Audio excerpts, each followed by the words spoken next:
Hello, everyone. Welcome back from the break.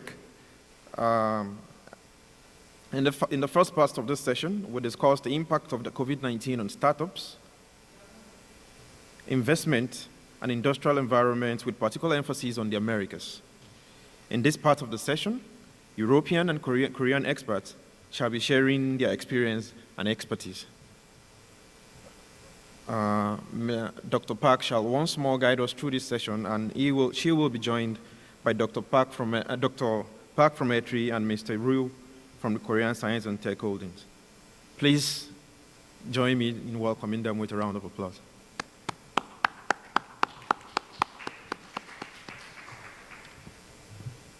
Dr. Park. Yes. 안녕하세요. 네, 오늘 오전에 두 번째 세션은 한국어로 이제 진행을 할 건데요. 이번 세션은 우리나라에서 액셀러레이터 투자 환경의 변화, 그리고 또 유럽에서는 어떤 변화가 있는지를 중심으로 알아볼 예정입니다. 첫 번째 세션과 비슷하게 두 번째 세션에서도 세 나라가 참여를 할 예정인데요.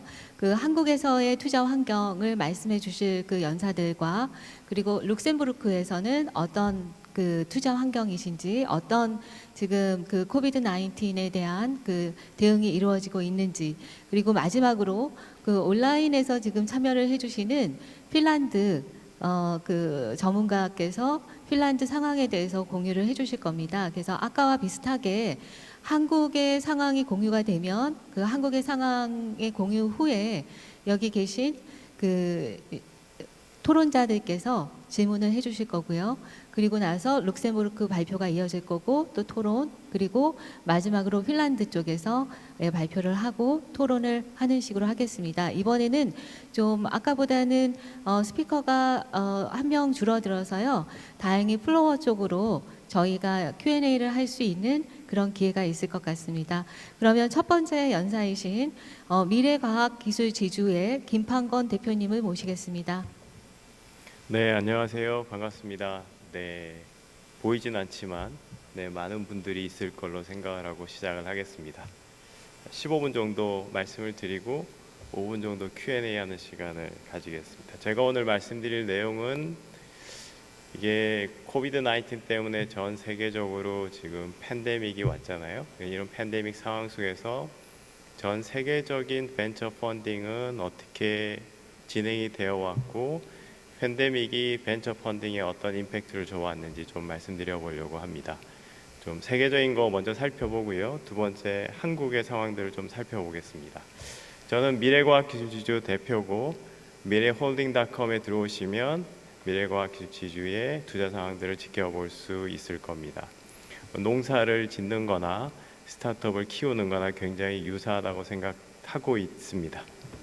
먼저 항상 들어가기 전에 제가 이런 발표를 하는 주 요인은 미래과학기술지주 광고를 하기 위해서인데요. 한 1, 2분 정도 광고하고 지나가겠습니다. 미래과학기술지주는 한국에 4대 과기원이 있는데 카이스트, 유니스트, 지스트, 디지스트라는 학교가 설립해서 만든 홀딩 컴퍼니입니다. 과기정통부 산하 기관이고요. 저희는 학교에 있는 기술을 바탕으로 교수님과 학생들, 기술 기반의 외부의 스타트업의 창업을 지원하고 직접 투자를 하고 있습니다. 현재 저희의 주로 투자하는 포인트는 한 대충 마이크로 VC라고 생각하시면 될 것 같아요. 인큐베이터기도 하고 엑셀레이터기도 하고 마이크로 VC의 역할을 하고 있습니다. 현재 포트폴리오는 한 60개 정도 투자를 했고요. 인셉션 단계부터 저희가 투자를 해나가고 있습니다.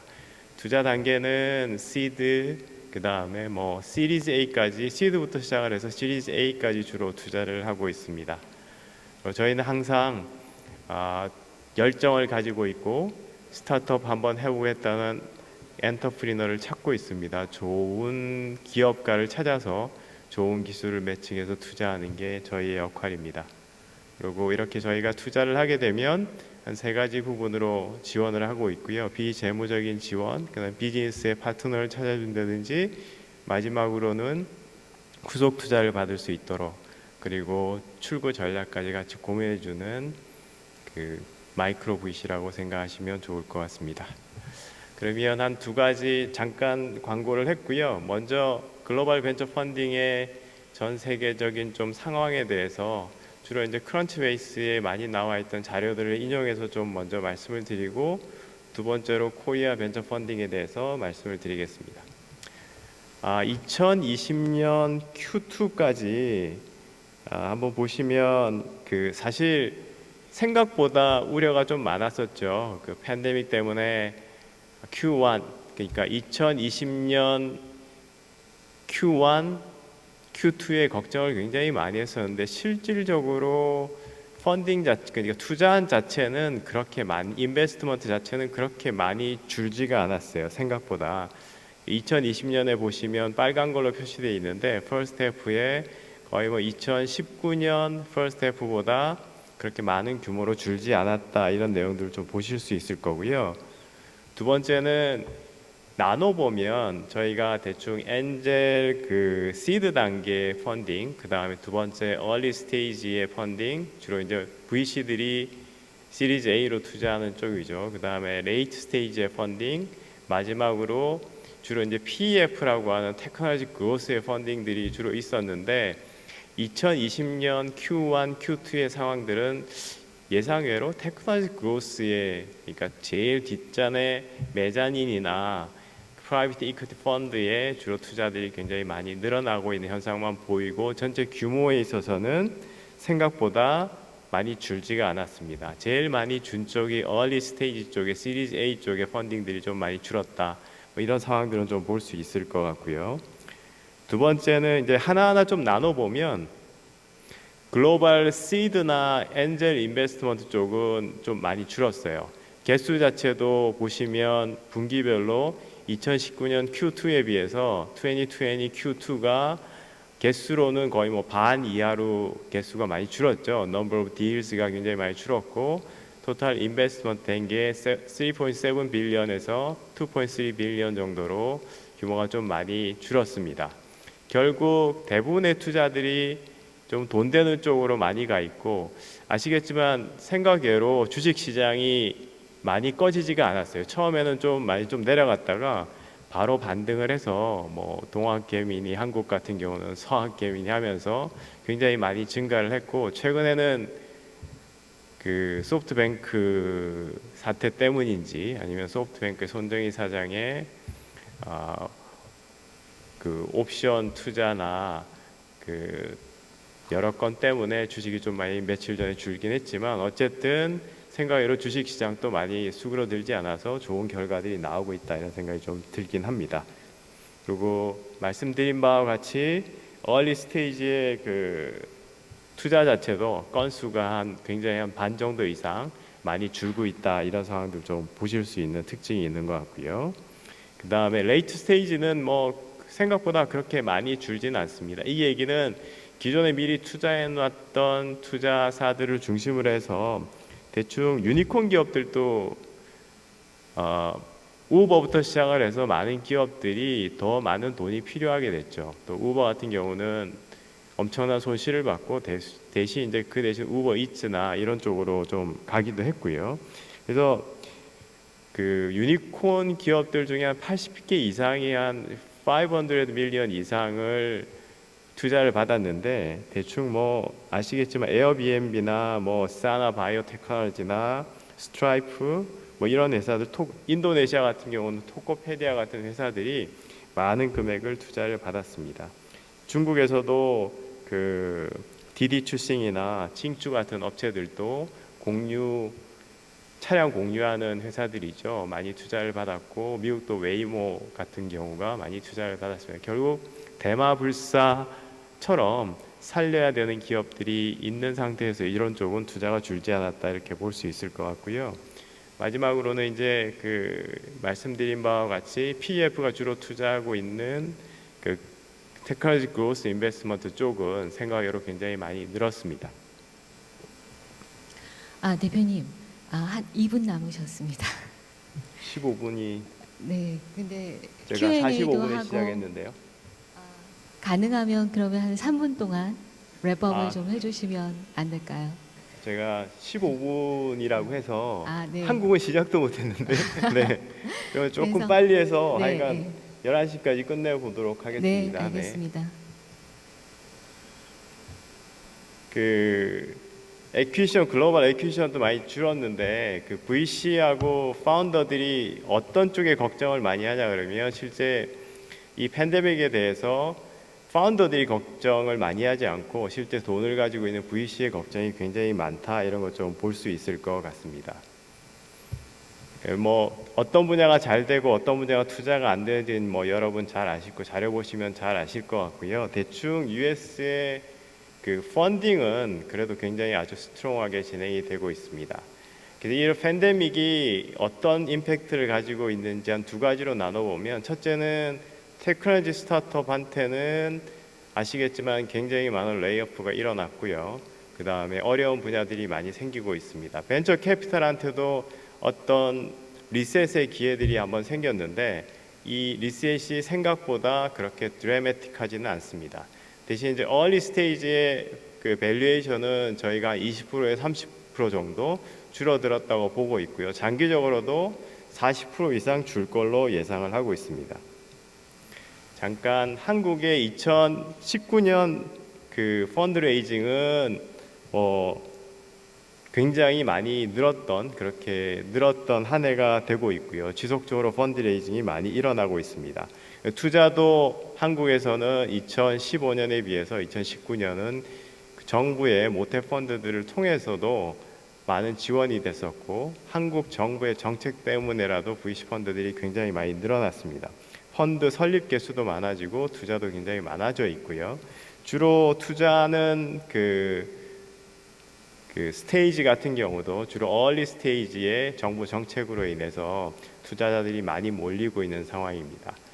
투자하는 카테고리를 보게 되면 보시면 이 중에서도 이제 섹터별로 보게 되면 한국이 소부장 그래서 소재, 부품, 장비 쪽에 관해서 좀 많이 집중을 하고 있고 추가해서 바이오 부분들이 굉장히 많이 늘고 있습니다. 이 얘기는 진단 쪽에서도 바이오 부분들이 많이 늘어서 진단 쪽으로 수출도 많이 하고 있고요. 그 외에도 약 쪽으로도 이제 어느 정도의 그 국제적인 경쟁력을 갖추어가고 있는 거 아닌가 생각을 합니다.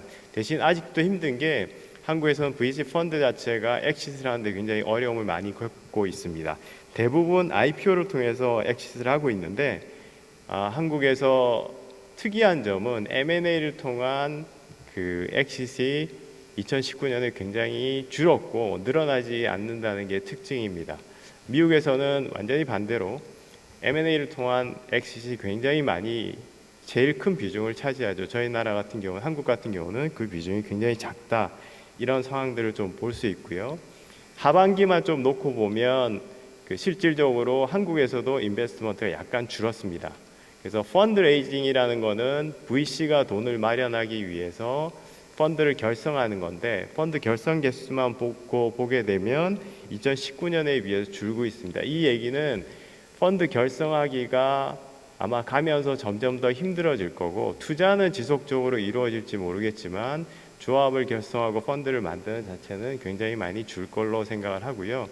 이런 특히 바이오 그 인더스트리하고 그 다음에 케미칼, 일렉트로닉스 요 세 부분이 좀 늘어난 걸 좀 볼 수 있습니다. 오른쪽에 네모 빨간 박스가 제가 잘못 쳐서 위로 올라가 있는데 한 단계 정도 내리면 굉장히 좋을 것 같고요. 그래서 이렇게 좀 시간을 5분 당겨서 10분 만에 발표를 마쳤는데 거의 다 스킵하고 지나간 것 같아요. 필요한 내용이 있으면 나중에 질문하시면 말씀을 드리겠습니다. 마치겠습니다. 네, 협조해 주셔서 감사합니다. 그러면 다음 두 번째 발표는 지금 온라인에서 아마 준비되어 계시는 것 같은데요. 그 스파클랩의 이희윤 이사님께서 발표를 할 예정이시고요. 코비드 19 환경에서 한국 투자 환경의 변화에 대해서 말씀해 주시겠습니다.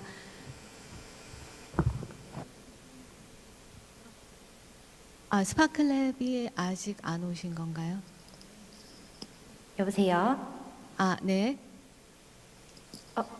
목소리 지금 들리시나요? 네, 목소리 들립니다. 근데 네, 발표 네. 자료는 룩셈부르크 거라 아마 좀 괜찮으실까요? 지금 보이실까요? 네. 발표 자료는 아직까지는 룩셈부르크입니다. 스파클랩 발표 자료 부탁드립니다. 그래서 아까 김판건 대표님께서 한국의 투자 현황에 대해서 미처 그 설명을 잘 못, 마저 끝내지 못하신 거에 대해서 좀 제가 죄송하게 생각하고요. 스파클랩의 이희훈 이사님께서 거기에 대해서 보완 설명도 좀 해주시면 좋을 것 같습니다. 네. 네. 이사님 시작하시죠. 화면 준비됐나요? 네, 제가- 네, 준비됐습니다. 네, 감사합니다. 네, 만나서 반갑습니다. 네, 앞서서 좀 그 코비드가 어떻게 투자 환경에 변화를 주었는지 전 세계적으로 훑어봐 주셨는데, 네, 한국에 대해서 좀 더 면밀하게 보고 그 중에서도 좀 초기 시장에서 영향을 많이 받았다라는 점 짚어주셨는데, 과연 그렇다라는 내용으로 발표 이어서 진행을 드리도록 하겠습니다. 네, 먼저 이제 한국 시장이 이제 글로벌 시장에서 좀 주목해야 될 부분들을 약간 꼽아봤는데요. 네, 다들 아시다시피 이제 그 스마트폰 보급률이 가장 세계적으로 높고 4G LTE 페네트레이션도 그리고 또 이제 커머셜로 5G 상용화했었던 것도 최초가 되는 국가입니다. 그리고 항상 저희는 우리 한국 시장이 인구 수로 인해서 굉장히 좀 작은 시장이다라고 생각을 하고 있는데, 그럼에도 이제 뜯어놓고 보면 이제 이커머스만으로도 세계에서 5위 규모 럭셔리 명품 시장에서도 한 7위 분야 7위 부분을 차지하고 있을 정도로 사실 굉장히 좀 전망 좋은 큰 시장이라고 볼 수 있습니다. 코비드 이후에서도 그를 겪으면서도 한국이 굉장히 좀 세계적으로 주목을 많이 받았는데요. 저희가 이제 그 외부 유입 통제 없이 이제 오픈을 하면서 초기에 그 코로나 발생 증가율이 굉장히 높았었던 데에 반해 좀 빠르게 대응했었던 부분이 전 세계적으로 인정을 받았던 부분이 있습니다. 이런 것은 우리가 한국이 기존에 발전되어 있었던 IT 기술이나 그다음에 이제 바이오 관련 기술들이 좀 빛을 발했던 순간들이라고 볼 수 있을 것 같습니다. 그래서 이제 ISO에서도 한국의 이제 코로나 대응 모델을 이제 스탠다드로 삼을 정도로 저희가 이제 높은 대응력을 보였었습니다. 그래서 네, 세계 2위로 이제 코비드 이제 테스트 기구를 이제 수출한 나라가 되기도 했죠. 그래서 투자 환경을 보면은 이렇게 코비드의 영향을 열심히 이제 대처하는 와중에 투자 시장은 다소 영향을 받았습니다. 글로벌 전체 시장이 그랬듯이 저희도 상반기 동안 한 17% 정도 이제 감소가 되었다라는 보고서가 다수 이제 보이고 있고요. 1분기, 2분기를 상반기로 이제 뜯어서 보면은 1분기에는 오히려 이제 그 전년 대비 소폭 증가했었으나 이제 2분기에는 그 코로나의 영향이 이제 받아들여졌었던 것 같습니다. 이는 이제 1분기 투자는 거의 19년도에 이제 만나고 디스커션을 시작했던 그 회사들에게 투자가 집행되었기 때문이었을 거고 보고 있고요. 2분기부터는 아무래도 이제 1분기부터 시작된 코로나의 영향으로 투자자의 입장에서는 신규 이제 투자처를 발굴하기가 쉽지 않은 상황이었습니다. 그 기업 대면 미팅도 아무래도 좀 지양되던 상황이어가지고 신규 투자처를 발굴하는 데 있어서 어려움이 있어서 2분기부터는 과연 이제 코로나의 영향을 여실히 보여주는 시기였습니다. 이 같은 거는 이제 투자된 기업 수를 보면은 좀 더 보실 수 있는데요. 투자금이 이제 총액이 소폭 감소했었던 거를 또 토대로 봤을 때 한 4.몇 프로가 감소를 했다고 봤었을 때 이제 그 투자한 기업 수, 투자된 기업 수 역시 투자된 기업 수는 거의 한 7%가 감소가 되었습니다. 이것으로 놓고 보면은 투자금도 소폭 감소하였는데 투자한 기업 수가 이제 더 큰 폭으로 감소했다라는 거는 개별 이제 그 기업들에게 투자 받은 기업은 아마 이전보다 조금 더 큰 투자를 받을 수 있었을 것 같고, 아니면 역으로 이제 좀 소규모의 투자를 했었을 초기 기업들의 숫자가 줄은 결과라고도 해석을 할 수 있을 것 같습니다. 이건 앞서서 발표에서도 좀 그 부분에서 설명을 주셨기 때문에 네, 넘어가도록 하겠습니다.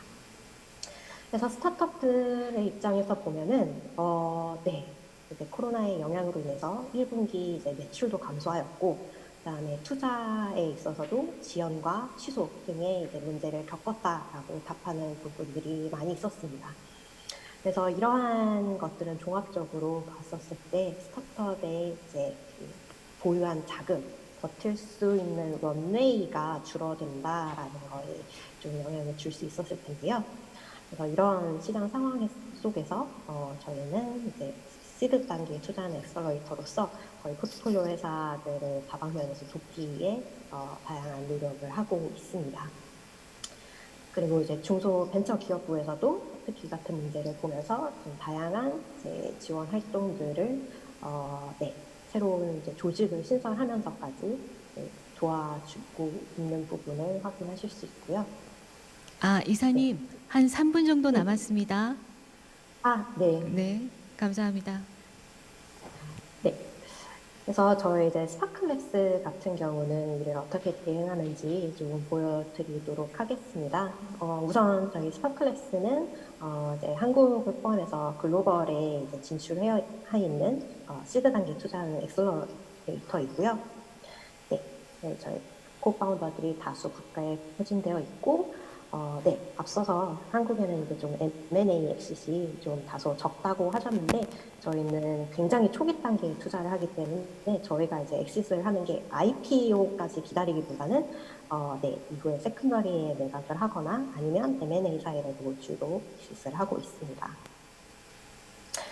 엑셀러레이터가 해야 되는 중요한 역할은 바로 이제 그 엔젤과 벤처 캐피탈 단계에 이제 투자를 하면서 성장을 가속화시켜서 이후에 일어나는 시리즈 펀딩을 더 빠르게 일어나게 하는 데 있는데요.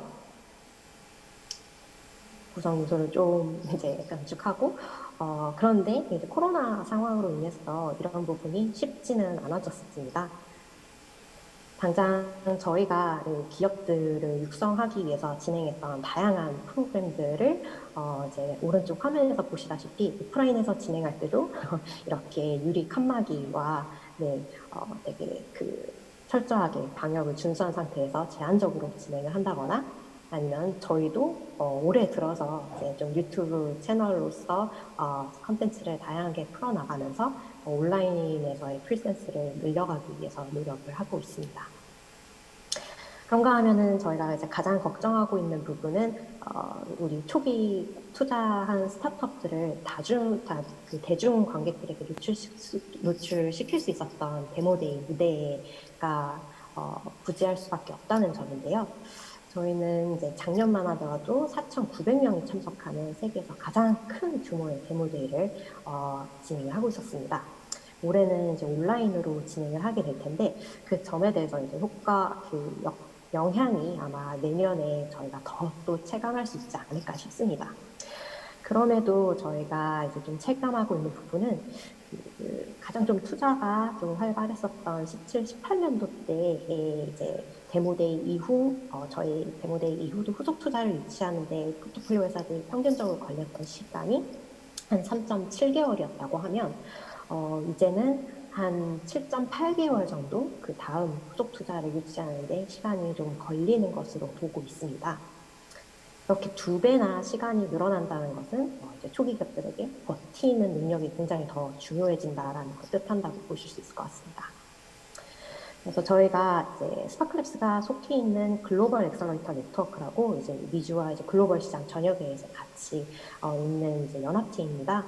여기서 이제 저희 그 초기 시드 투자한 스타트업들에게 주는 이제 조언을 좀 몇 가지 공유하면서 마무리하려고 합니다. 이럴 때일수록 기존의 이제 투자자들과의 커뮤니케이션과 기투자자들과의 이제 그 그 신뢰를 잘 구축하는 게 더더욱 중요한 이제 스타트업의 생존을 위해서 중요한 문제가 될 수도 있을 것 같습니다. 아, 그래서 이사님. 네, 여기서 우선 마무리 지으시고요. 한 10분간 네네. Q&A를 할 예정이거든요.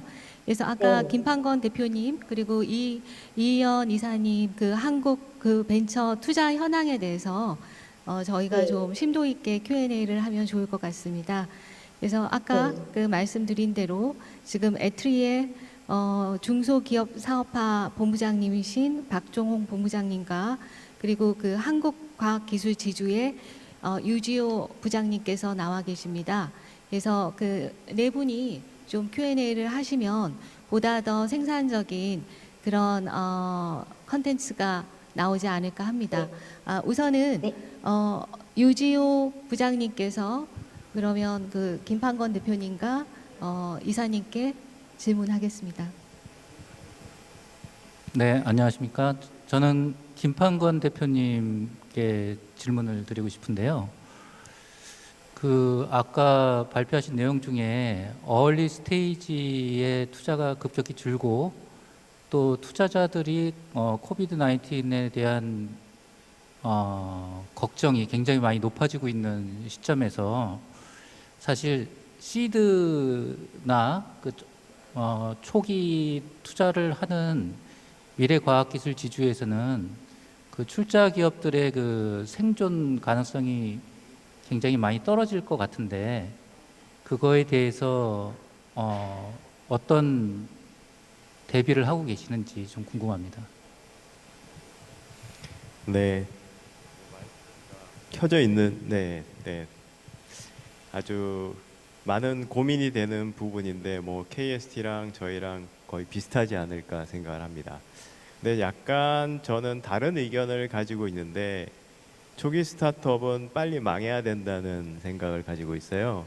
그래서 특히 우리나라가 제일 못하는 게 생존율을 높이기 위해서 초기 스타트업한테 굉장히 많은 좀비 초기 스타트업을 만들어가고 있습니다. 정부 과제를 엄청나게 많이 매칭을 시키고 저도 파악할 수 없을 만큼 많은 정부 과제들이 있어요. 이것만 따고 진행을 해도 몇 년간 좀비처럼 살아갈 수 있을 정도의 과제들입니다. 이걸 없애지 않으면 여기서 초기 스타트업들이 없어져야 그걸 통해서 또 새로운 스타트업들이 인력도 확보할 수가 있거든요. 미국 같은 경우는 제가 월급을 딱 주지 않는 순간 챕터 11에 바로 들어갑니다.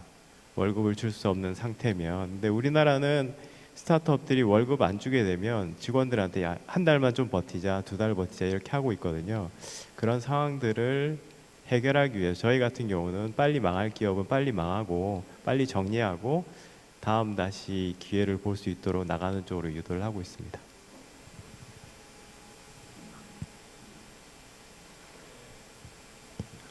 저는 두 분께 같은 질문을 드리고 싶은데요.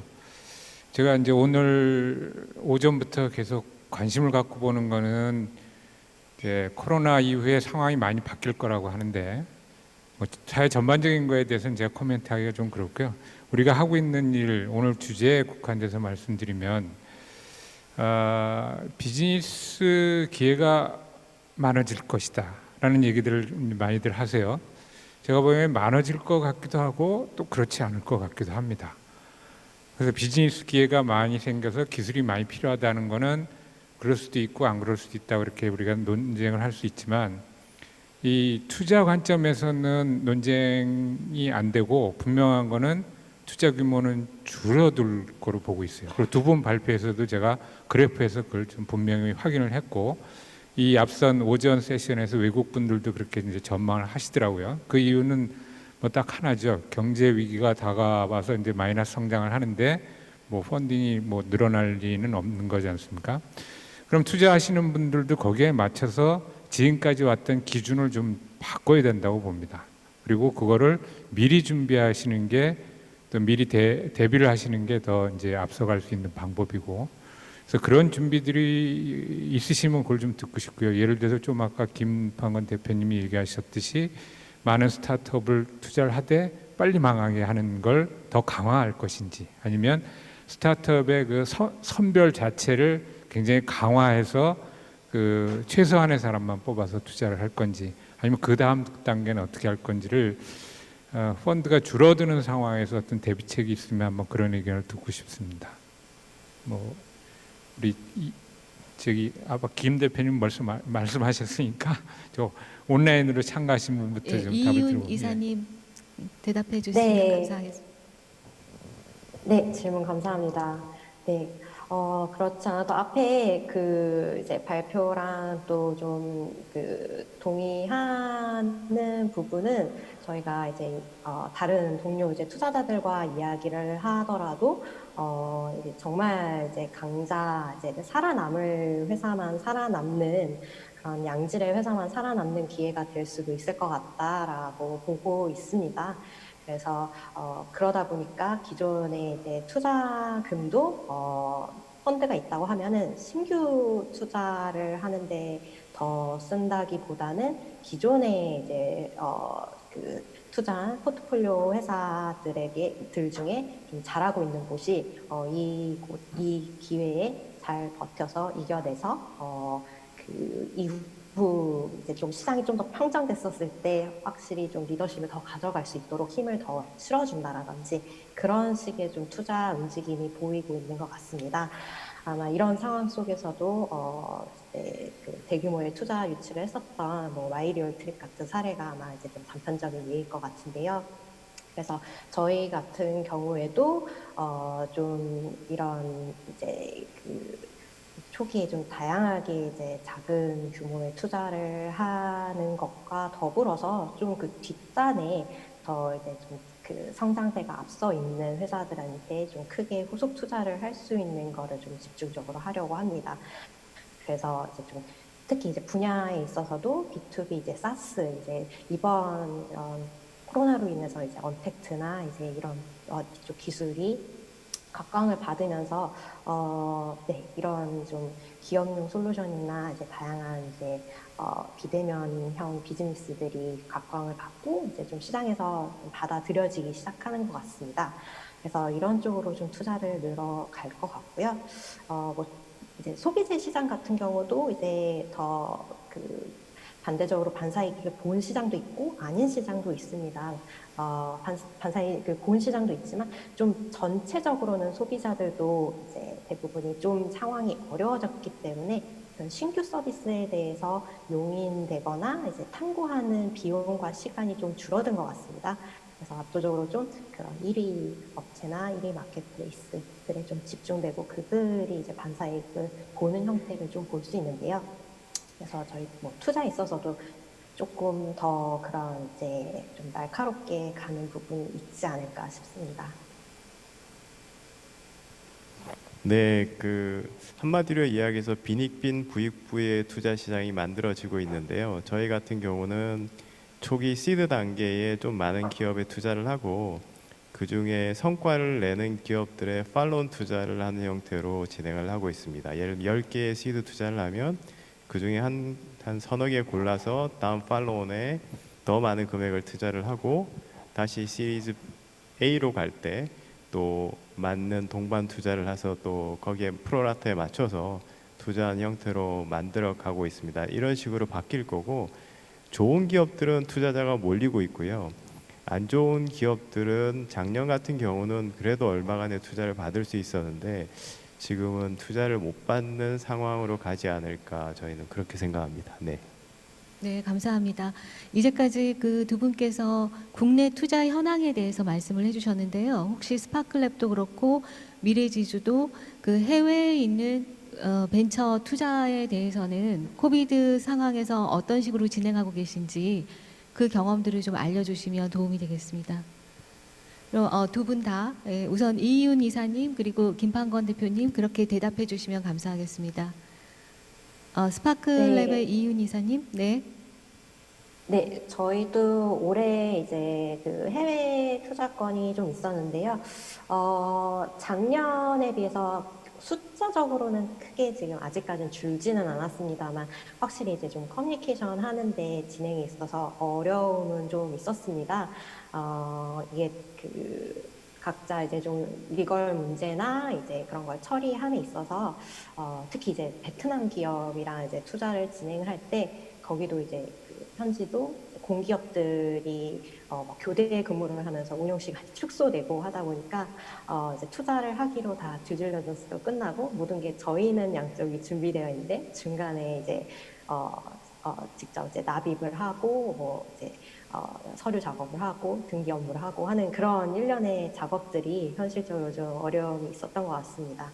그래서 앞으로는 또 이제 저희가 다행히 아직까지 투자한 회사들이 이미 저희가 작년에 만났었던 대면으로 봤었던 해외 기업에 투자를 했기 때문에 가능했었습니다만 이제 계속 좀 비대면으로 이제 직접 듀질리전스를 하지 못한 상태에서 투자를 하는 거에 있어서는 아무래도 좀 제약이 따를 것 같기는 합니다.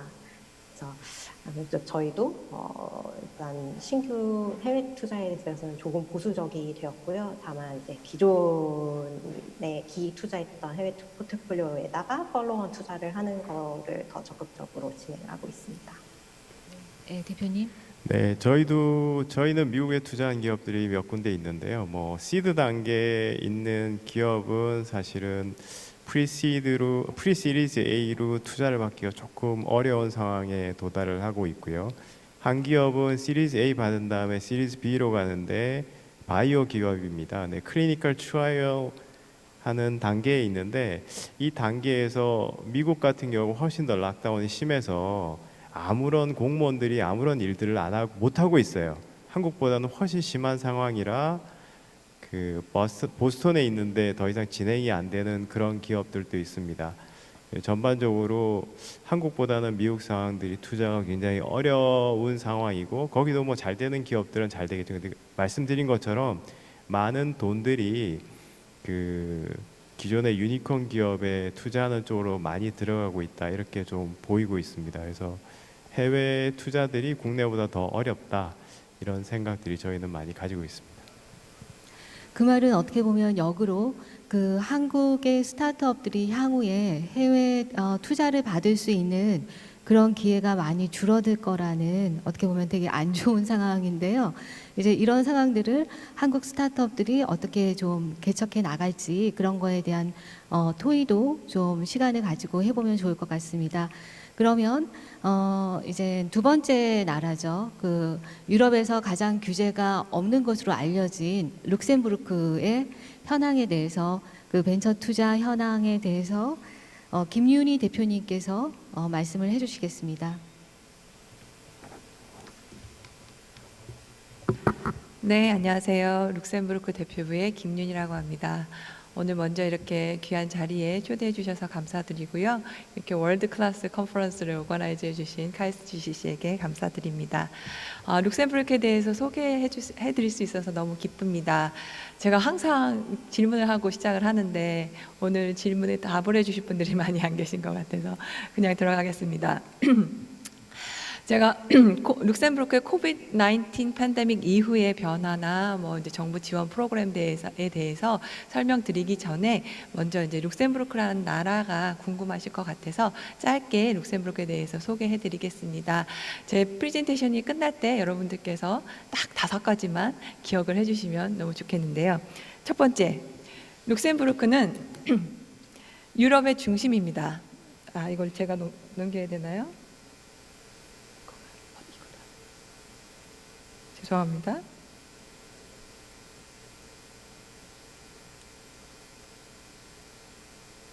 되네요. 네, 룩셈부르크는 유럽의 중심입니다. 인체로 비유하자면 유럽의 심장인데요. 여러분 유럽 하면은 어느 나라가 생각나십니까? 네, 보통 이제 프랑스나 독일을 말씀을 하시는데 룩셈부르크는 프랑스, 독일, 유럽의 주요 시장이죠.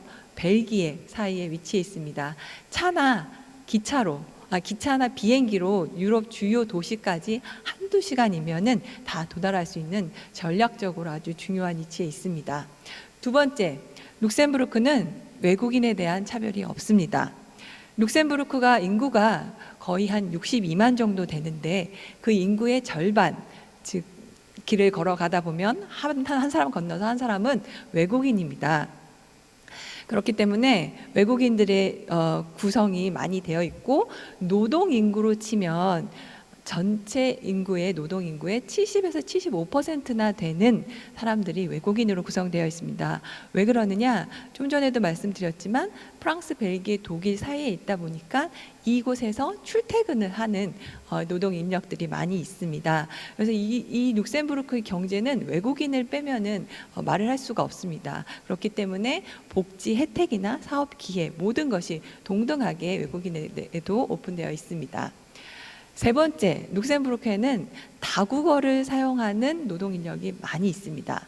일반적으로 룩셈부르크의 공립 학교만 졸업을 하면 룩셈부르크어, 프랑스어, 그다음에 독일어, 영어까지 4개국어를 자유자재로 사용할 수 있는데 외국인이 많다 보니까 이 커뮤니티 내에서 뭐 엄마 랭귀지, 아빠 랭귀지까지 하면은 6개 나라 언어까지 쓰는 친구들이 많이 있더라고요. 근데 이게 왜 중요하냐? 여러분들 유럽이 EU 가입 국가만 보겠습니다. 몇 국가인지 아시나요? 네, 한 국가가 빠져서 지금 이제 영국이 나가면서 27개국이 됐고 이 EU 국가에서 사용되고 있는 공식 언어 몇 가지일까요? 네. 무려 24개나 됩니다. 이런 유럽 시장에서 유럽인을 상대로 비즈니스를 하려면 다국어를 사용하는 인력들이 풍부하면 좋겠죠. 그래서 룩셈부르크가 유럽 비즈니스를 하기에 안성맞춤입니다. 네 번째, 룩셈부르크는 아이디얼 비즈니스 로케이션이라고 말씀드리는 이유가 안정적입니다. 정치, 경제, 사회적으로 안정적인 거. 우리가 스테이블하고 뭔가 프리딕터블한 것이 이게 기업을 하시는 분들이 얼마나 중요한지 요즘 같은 때는 더 절감을 하지요. 그래서 룩셈부르크가 최근 2, 3년간 GDP 성장률을 보면 EU 에버리지를 훨씬 웃도는 최근 2, 3년간 2 내지 3%의 성장률을 보이고 있습니다. 그리고 최근 15년간 거의 50%에 가까운 고용률이 증가하고 있습니다. 룩셈부르크도 그래도 이제 급변하는 4차 산업 시대 때 스마트 경제, 디지털 경제, 데이터 드리븐 경제에서 많은 부분을 힘을 쏟고 있는데 이런 쪽으로 또 인재들을 많이 찾고 있습니다. 룩셈부르크가 유럽 주요 인재들을 유치하는 세계 넘버 2위의 국가인데요. 주로 주재원들이 현지에 가서 생활할 때도 앞서 말씀드린 것처럼 외국인에 대한 차별도 없고 모든 복지 혜택들이 같기 때문에 주재원들이 생활하기도 너무 좋습니다. 그래서 그 또 한 가지 인터레스팅한 것은 기업 입장에서도 룩셈부르크에서 기업을 하다 보면은 사회 보장비가 이 그래프에서 보시는 바와 같이 룩셈부르크가 저렴합니다. 이 말인즉슨 기업이 한 사람을 고용했을 때 들어가는 고용 비용이 적다는 거죠. 그리고 또 직원 입장에서는 내가 그로스 샐러리를 100으로 받았을 때 사회보장비랑 텍스를 적게 내기 때문에 내가 네트로 해서 가져갈 수 있는 급여가 상대적으로 EU 국가보다 많이 높습니다. 그렇기 때문에 룩셈부르크로 와서 일을 하는 사람들과 기업들이 많이 있습니다. 어떤 기업들이 룩셈부르크에 진출해 있는가? 멀티내셔널 컴퍼니들 여기 나와 있죠. 아마존 같은 경우는 룩셈부르크에 2천여 명이 넘는 인력을 고용하면서 사업을 하고 있고요. 마이크로소프트, 또 세계 1위 철강회사 어디 있는지 모르셨죠? 룩셈부르크에 있습니다. 악셀로미탈 룩셈부르크에 있고요. 심지어는 저기 페레로라는 초콜릿 회사도 이탈리아 회사임에도 불구하고 유럽 본부를 룩셈부르크에 두고 있습니다. 한국 기업이 있을까요? 네, 한국 기업도 있습니다. 우리나라 제1호 제조업체로 진출했는데요. 사마스틸이 룩셈부르크에서 자동차용 스프링 와이어를 생산을 하고 있고, 그다음에 효성이 타이어 코드, 그다음에 두산 전자였는데 지금은 두산 솔루스죠. 룩셈부르크에서 전지박을 생산하고 있습니다. 고려제강도 룩셈부르크에서 스틸 와이어에 관련된 판매와 연구 개발을 하고 있습니다. 자, 5번째입니다. 마지막으로 룩셈부르크는 IT 허브입니다. 룩셈부르크도 우리나라와 마찬가지로 농업, 철강이 경제 기반을 세웠습니다. 그러나 80년대 이후에 경제 다변화 정책을 세우면서 규제를 완화하고 세금을 낮추고 해서 금융 허브로 이제 부각을 했는데 더 나아가서 요즘은 유럽의 IT 허브로 각광을 받고 있습니다. 룩셈부르크에 주로 하이텍 또 IT를 이용한 서비스 섹터를 많이 지원을 하고 육성을 하고 있는데요. 좀 전에 스타트업 관련된 말씀들 많이 하셨는데 룩셈부르크도 스타트업 관련된 생태계가 아주 잘 조성되어 있습니다. 룩셈부르크 스타트업에 관련돼서는 추후에 코비드 이후에 어떻게 변화됐고 어떤 프로그램이 있는지 설명드릴 때 조금 더 자세히 설명을 드릴 거고요. 최근 5년간 룩셈부르크의 IT, AI, 사이버 시큐리티, 스페이스 이런 쪽으로 관련된 스타트업들이 많이 진출했습니다. 룩셈부르크가 IT 후발주자예요. 그러다 보니까 정부에서 인프라스트럭처에 대대적인 투자를 했습니다. 그래서 룩셈부르크에서 자랑하는 것이 바로 빠른 인터넷 속도입니다.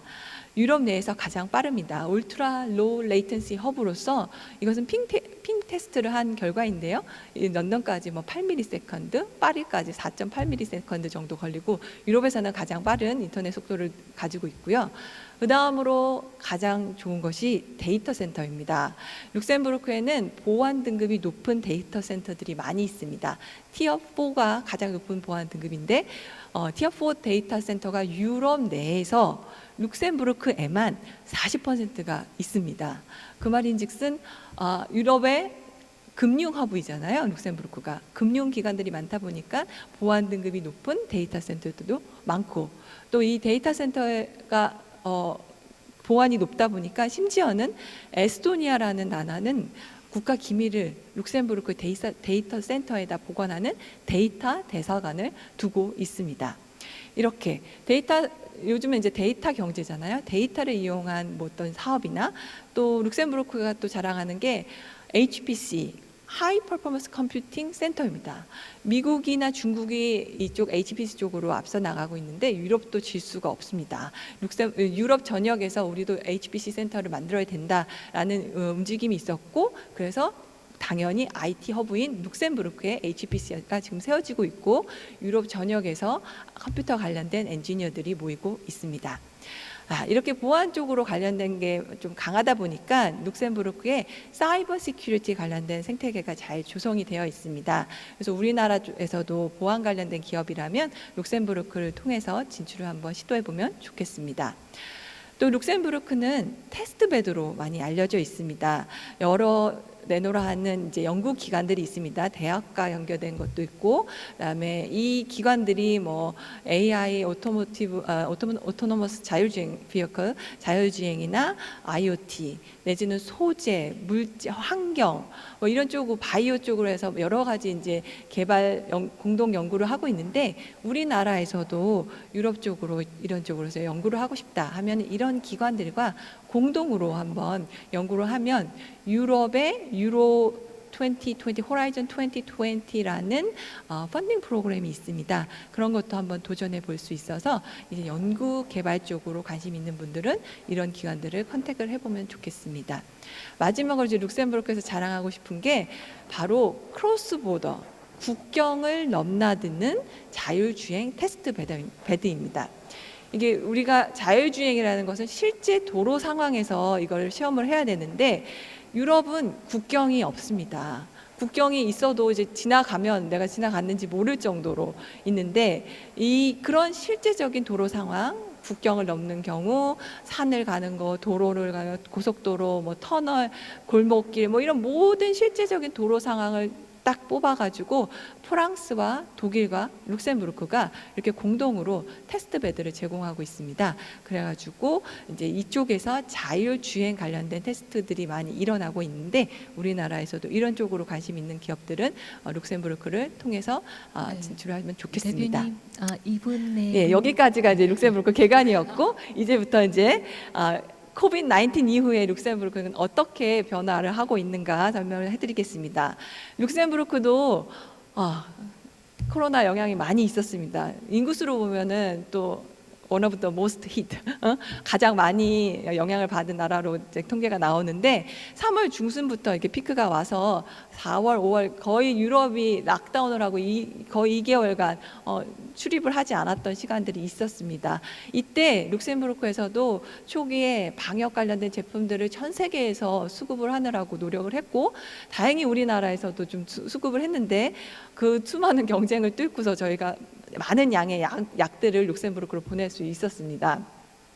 그러다가 이제 이 락다운이 풀리면서 사람들이 이제 파티를 하기 시작했습니다. 그래서 다시 한번 또 피크가 7월 초에 있었습니다. 그런데 룩셈부르크는 전 국민의 코로나 테스트를 실행을 했습니다. 그래서 초반에 이 테스트를 하고 확진자들을 발견을 해가지고 처치를 했기 때문에 안정적으로 지금은 뭐 50명 미만으로 해서 안정적으로 들어가고 있고요. 다른 유럽 국가들은 이제 휴가철을 지나고 나서 이제 들어오기 때문에 다시 피크가 일어나고 있는데 룩셈부르크는 지금 안정적으로 가고 있습니다. 정부가 이 코로나 상황으로 전 세계가 지금 많은 돈을 들여서 경제 성장을 돕기 위해서 지원을 하고 있는데 룩셈부르크도 마찬가지입니다. 룩셈부르크 정부에서 이번에 88억 유로의 긴급 재정을 지원을 했습니다. 88억 유로는 우리나라 돈으로 한 10조, 11조 원 정도 되는데 이게 룩셈부르크 전체 GDP의 14% 됩니다. 우리나라 GDP가 지금 세계 9위인데 우리나라의 한 20분의 1 정도 되는 GDP 국가예요, 룩셈부르크가. 근데 거기에 14%를 이제 지원을 하는 거죠. 어디에다 지원을 했느냐? 기업들 장사가 안 되고 정말 소득이 없잖아요. 그런데 기업들이 직원들을 유지를 해야 되기 때문에 고용을 유지하기 위해서 고용 유지 비용으로 직원들의 샐러리의 80% 정도를 지원을 하고요. 또 학교 못 가고 어린이집, 유치원을 못 가는 아이들을 자녀 양육하는 수당으로 또 지원을 하고 은행 융자를 쉽게 받을 수 있도록 지원을 하고 투자를 장려하기 위해서 지원을 합니다. 여기 설명된 것은 이제 룩셈부르크에 기반을 둔 회사들이 받는 지원 프로그램인데 이거는 관심이 없으실 것 같아서 제가 좀 넘어가겠습니다. 그리고 룩셈부르크가 이제 스타트업 네이션으로 많이 알려져 있는데 빠르게 액션을 취했습니다. 스타트업들 특히 코비드-19 이것을 해결할 수 있는 그 솔루션을 낼 수 있는 그런 혁신적인 스타트업을 우리가 개발을 하자, 지원을 하자 해서 4월 초에 5월 달에 이렇게 해가지고 스타트업 콜이 있었습니다. 그래서 한 300여 개의 기업들이 코로나와 싸울 수 있는 우리는 그 혁신 기술이 있습니다 하는 이런 기업들이 지원을 했고 15개 기업이 파이널로 선정이 돼서 15만 유로 각각 한 거의 우리나라 돈으로 2억 원에 관한 지원을 받으면서 연구 개발을 하고 있습니다. 룩셈부르크에서 가장 1분 안에 네, 제일 중요한 겁니다. 룩셈부르크가 가장 핵심적으로 자랑하는 스타트업 프로그램인데 이게 봄과 가을에 한 번씩 있는데 올해는 코비드의 영향으로 해서 이번 콜은 헬스텍 위주로 저희가 했습니다. 어제 마감이 됐는데요. 신청이 이번에는 이게 선정이 되면 왜 좋으냐? 일단 선정이 되면 5만 유로의 지원금을 받습니다. 그리고 나서 4개월간 룩셈부르크 인큐베이팅 기관에서 무료로 있으면서 전문가들의 코칭을 받아서 또 4개월의 프로그램을 끝나면 일반 기업인들에게 IR을 하고 추가로 거기서 이제 투자를 받으면 추가로 정부에서 10만 유로를 매칭 펀드를 드립니다. 그래서 유럽 진출을 하고 싶은 스타트업이라면 이 프로그램에 꼭 지원을 해서 혜택을 누리시면은 정말 유럽 진출하기에 안성맞춤인 프로그램입니다. 그 다음에 제가 마지막으로 이제 룩셈부르크의 최대 테크 그 이벤트가 하나 있습니다. 바로 다음 주에 있습니다. 보통은 봄에 있는데 이제 코로나로 인해서 이번과 같이 온 오프라인을 함께하는 하이브리드로 해서 저희가 버추얼 부스도 만들고요. 모든 이런 강의들은 웨비나로 저희가 상영을 해드리고 또한 디지털 서플라이 체인, AI, 사이버 시큐리티, 스페이스 이런 쪽으로 가장 유명한 이제 강사들이 와서 강연을 할 것입니다. 여기에 저희가 온라인으로 참여할 수도 있고 또 피치 유어 스타트업 같은 스타트업 경연대회도 있기 때문에 우리 기업들이 참여하면 너무 좋겠습니다. 여기 관심 있으신 분들은 저희 쪽에 연락을 주시면 저희가 이제 무료로 참여하실 수 있도록 안내해 드리겠습니다. 이상입니다. 이 외에도 이제 룩셈부르크의 여러 가지 그 인더스트리에 대해서 자료들이 준비되어 있으니까 관심 있으신 분들은 훑어보시고 질문이 있으시면 저나 이제 룩셈부르크의 럭스 이노베이션이라는 기관이 있는데 그쪽으로 저 메인 끝에 연락처가 나와 있습니다. 이쪽으로 연락을 주시면 저희가 언제든지 친절하게 안내해 드리겠습니다. 네, 감사합니다. 네, 감사합니다. 그러면 네, 한국과학기술지주의 유종호 부장님께서 룩셈부르크 현황에 대해서 좀 질문을 하시도록 하겠습니다. 발표 잘 들었습니다.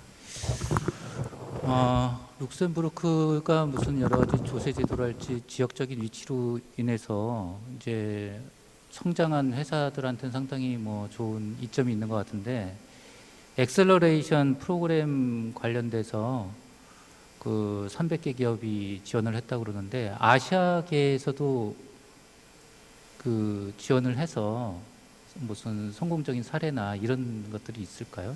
혹시 국내 기업들이 유럽 진출할 때 어떤 좀 장점이 있을지가 네. 궁금합니다. 일단 그 스타트업 코비드 19 관련돼서는 이제 콜이 끝났는데 저희 한국에서도 많이 지원을 했습니다. 네.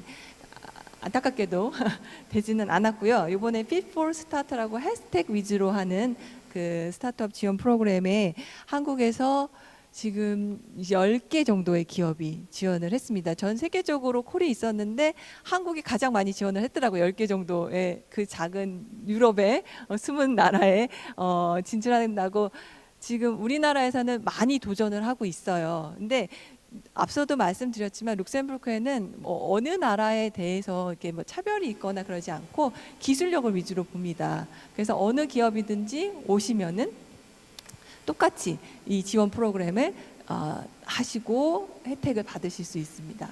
네.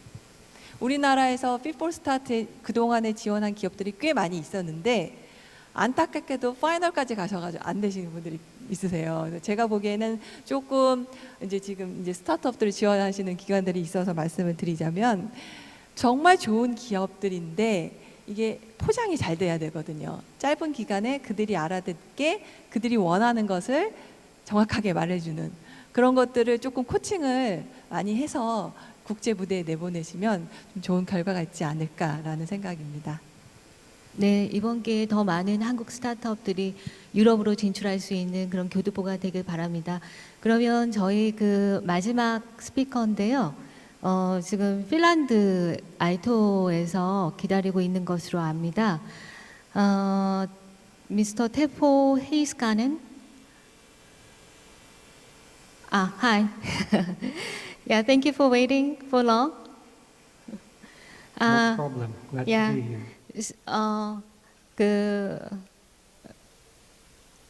테포 헤이스카네는 핀란드의 아이토 대학교에서 지금 참여를 하고 있고요.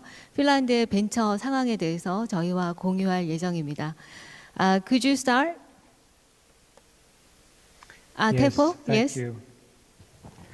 안녕하세요. Hello from Finland. Very happy to be here and very privileged to be here in this conference. I will start my presentation here, and I hope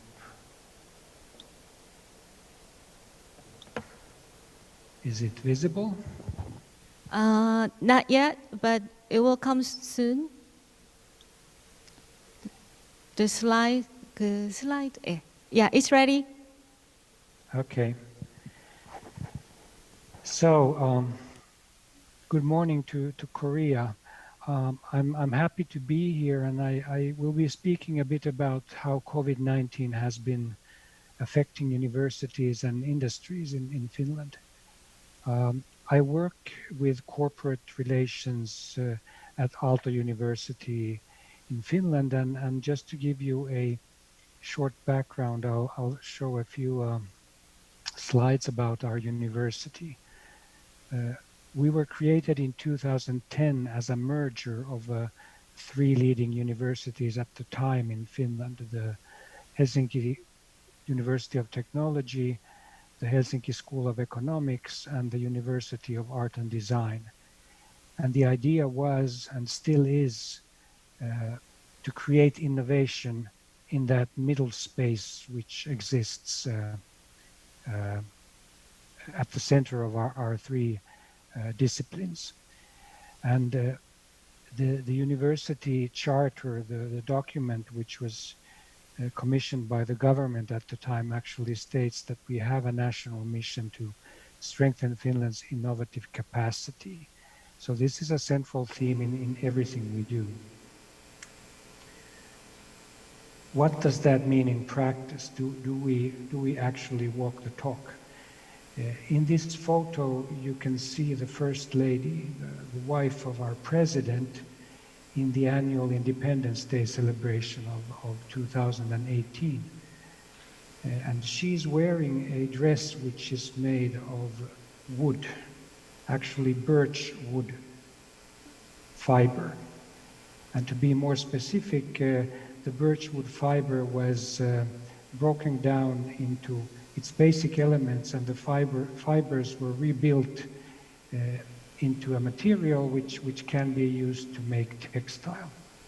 And this process was developed at Aalto University, and it's called IonCell. In other words, we can take a piece of wood, we can actually take old clothing, old jeans, for example, or we can even take old newspapers, break it down to fibers, and make it into textile. Now, why is this important? Because, as you may know, the textile industry is very burdensome on the environment. And what is happening in the world now is that the entire industry is looking for alternative solutions. So our solution is one of those possible solutions. Now, that would be innovation in itself, but we didn't stop there. The dress you see has then been designed by our art and design students.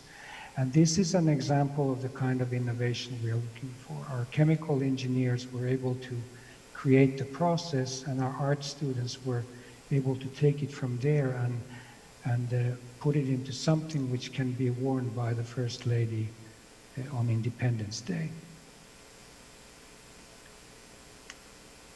So we are celebrating our 10th anniversary this year.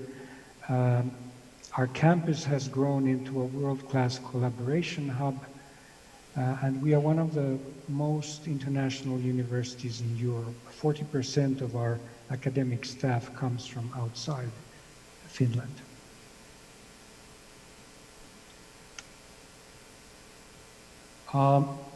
In our new strategy, we have three cross-cutting themes. Solutions for sustainability, which I referred to in the dress example, radical creativity, and an entrepreneurial mindset. I'll be returning to these points later in the presentation, but these are the kind of issues that we as a university as a whole want to be upholding and at the forefront of the way we think and approach the various challenges that the world brings to us. Coming to entrepreneurship, startups. About 100 companies are founded every year in our ecosystem. The ecosystem means the cluster of companies and activities on our campus and around our university, which means that half of all Finnish startups originate in our community. Entrepreneurship as a career option for students is growing rapidly, and over 3,000 students have already completed the Aalto Ventures program, which is a program open to all our students. And here you have various logos of the different aspects of our entrepreneurship ecosystem. So the Ventures program, we have something called the Aalto University Startup Center, which again is located in a building called the A-Grid, which is an accelerator, also housing, for example, the European Space Agency office and the United Nations Technology Innovation Lab for Europe. They have one on each continent, so the one for Europe is at our campus. And if you look at the last logo, Slush, you may recognize that that is the huge startup event which takes place in Helsinki every year. Actually, it should be taking place next month or in November this year, but unfortunately because of COVID-19, it has been cancelled. Slush originated on our campus as well. It used to be held actually on our campus until it grew so big that it has been moved to other premises. And of course, we hope that next year it will be taking place normally. So, how did COVID-19 hit Finland? You have some of the figures here, and these are a bit, well, a little over a week old, but the trend is about the same. But if you look at the chart on the right, basically you can see that we did much worse than South Korea, but on a European level, we have been doing quite well and still are. Actually, right now, we are probably one of the safest countries to travel to in Europe and in the whole world. So we're glad about that. But of course, the fight is not over. There are many ways of looking at numbers, so I just picked a few, and you get the big picture here. The GDP figures, again, on a European level, we are doing quite well. Now, having said that, the understanding now is that the worst is still to come. Finnish industry will react a bit later than maybe in some other countries, and we will see some very tough times in front of us. And if you look at the chart to the right, you can see the change in the number of unemployed and furloughed, in other words, temporarily laid off. This year, the red ones, and compared to last year, the blue ones. So there is a significant change, especially in manufacturing, trade, and then the hotel and restaurant industry. But the other ones as well, so it is a hit, like we know from other countries in the world. Now, what were the responses then? I collected some of them here, governmental companies and universities, what has been happening. It's not very different from what happened in other countries. The Finnish lockdowns were quite strict. Actually, the capital region, Helsinki, was isolated from the rest of the country for a few weeks in the spring. In other words, well, I happen to live in a small town which is 100 kilometers from Helsinki, and I couldn't go there for about 2 weeks. So the police was checking every vehicle on the highway and so forth. And this was because the virus situation in Helsinki was so much worse than the rest of the country. But that is over now, and many of the travel restrictions are also over. And we finally have the mobile application to track the virus. And I'm very embarrassed to say that we got the mobile only a few weeks ago, compared to how fast South Korea was able to put that together. It's quite embarrassing. The companies, maybe one issue is that the industry never shut down completely. It has slowed down, but it has been working all the time, so that's maybe one of the reasons that the figures are so good as they are still now. And when Teppo? it comes to... Yes. You have 3 minutes. Oh, okay. Sorry, I thought I had 20 minutes for the presentation. So, I will skip to to some of the last slides then. One of the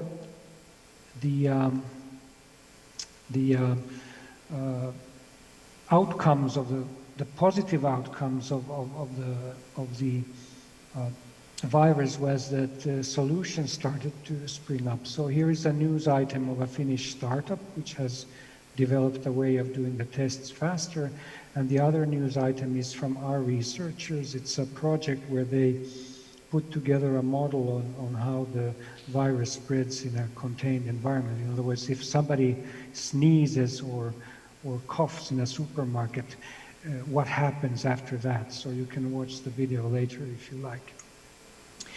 And this is my last slide. Where are we now? These are the kind of questions we are asking. How to deal with the response fatigue. People are tired not only of the virus, but of how to respond to that. And that means that there's a danger of laxing the precautions. We are clearly moving from questions of medical research and into economics and sociology of the situation. The innovation scene has to move into a more agile mode. It has to be able to react faster and to rethink collaboration across borders. The future of work arrived early, I wrote, and this means that the solutions that we have been looking for in how we work remotely and or face-to-face in a hybrid mode, we will never be going back to the old way of doing things. This is a permanent change. And then if you look at the university and industry cooperation, the true partnerships will remain, but they will transform into something new, which nobody really knows what it looks like. So in addressing all this, I think we are looking into our basic value of radical creativity. So thank you. That was my contribution this morning. Yeah, thank you so much. We have a question for you, especially from Dr. Park Jong-bong from ETRI, who has had extensive experience with this kind of like the startup. So, Dr. Park. Okay, thank you for your presentation. Actually, I have 3 questions, and first 2 questions are very simple. So, after I hear your answers, I will raise your third questions. Okay, first question is regarding the number of startups. You mentioned about 70 to 100 startups founded every year. Is it in Aalto University only, or Finland national-wide numbers? These are only for Aalto University. Aalto University. Yes, the national number would be about twice that much. Yeah, it's quite big numbers. It surprised me. And second question is, who are they? Are they young generation like a university or a graduate student, or middle-aged or retired people? Who are they? Well, I think they are quite young.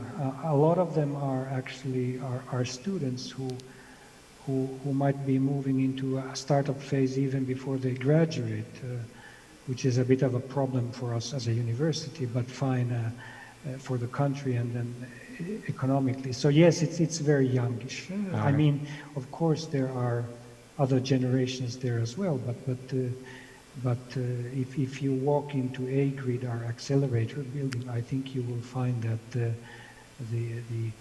the average age is around 20 or something. Yeah, it's quite similar, very similar to the Korean situations. And my third question is regarding your last comment. You mentioned that rethinking uncertainty into radical creativity. Yep. So I just wonder, you expecting the increase of the number of startups or entrepreneurs post-COVID-19, or decrease the number of the startups and entrepreneurships? So I just That's wanted to hear your good expectation. question. Yeah. Sorry? That's a very good question, and I don't have any data on this, but my hunch, if I try to interpret the kind of discussion in society, is that yes, we will see an increase in the number of startups.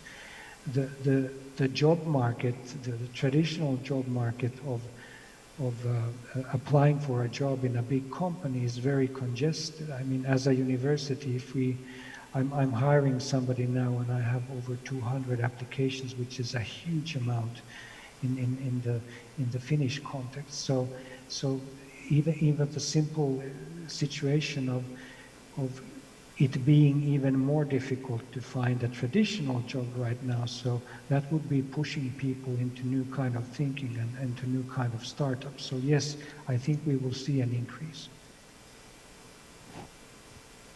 Okay, thank you for your participation from Aalto, and I hope you can enjoy your breakfast now. Thank you very much. Yeah, Very kind of you. Switching to Korean now. Okay, bye-bye. Bye. 네, 저희가 오늘 두 번째 날 GCCW에서 어떻게 스타트업들이 지금 미국에 있는 스타트업들 그리고 유럽, 한국에 있는 스타트업들이 이 코비드 위기 현황을 극복하고 있는지, 그리고 투자자들은 어떤 식으로 지금 투자 결정을 내리고 있는지에 대해서 지켜봤습니다. 결론을 보니까 지금 첫 번째 해인 이번 해는 투자적인 측면에서는 아직까지 뚜렷한 감소세는 없는데, 아마 내년부터는 코로나가 계속 진행이 된다면 투자 환경에 있어서 격변이 좀 있지 않을까 생각합니다. 올해까지는 작년에 대면화된 스타트업들을 통한 지속적인 투자 환경이 이루어졌는데, 이제 올해는 대면 환경이 끊기다 보니까 내년부터는 어떤 식으로 스타트업들이 이런 위기 속에서 극복을 해야 할지 저희가 더 지켜봐야 될 것 같습니다. 우선은 첫 번째 세션에서 미국에서 온라인으로 참여해 주신 스피커들, 그리고 지금 유럽에서 참여하신 핀란드 스피커, 그리고 오늘 현장에 나와 주신 한국의 스피커들 모두 감사드립니다. 네, 그리고 지금 온라인으로 이 내용을 지금 청취하고 계시는 모든 청취자들에게도 감사 인사드립니다. 감사합니다.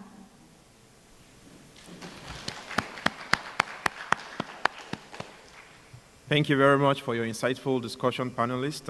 It is our hope that other regions around the world will pick from the experience shared today with respect to the new realities as it concerns startups, investments, and industrial environments post-COVID-19. Once again, I would like to thank our online participants for your contribution so far, and use this opportunity to also inform you that we shall be proceeding on a lunch break now, and to return here by 2 p.m. to discuss convergence of ICT technologies in the Green New Deal. Please stay tuned and enjoy your lunch.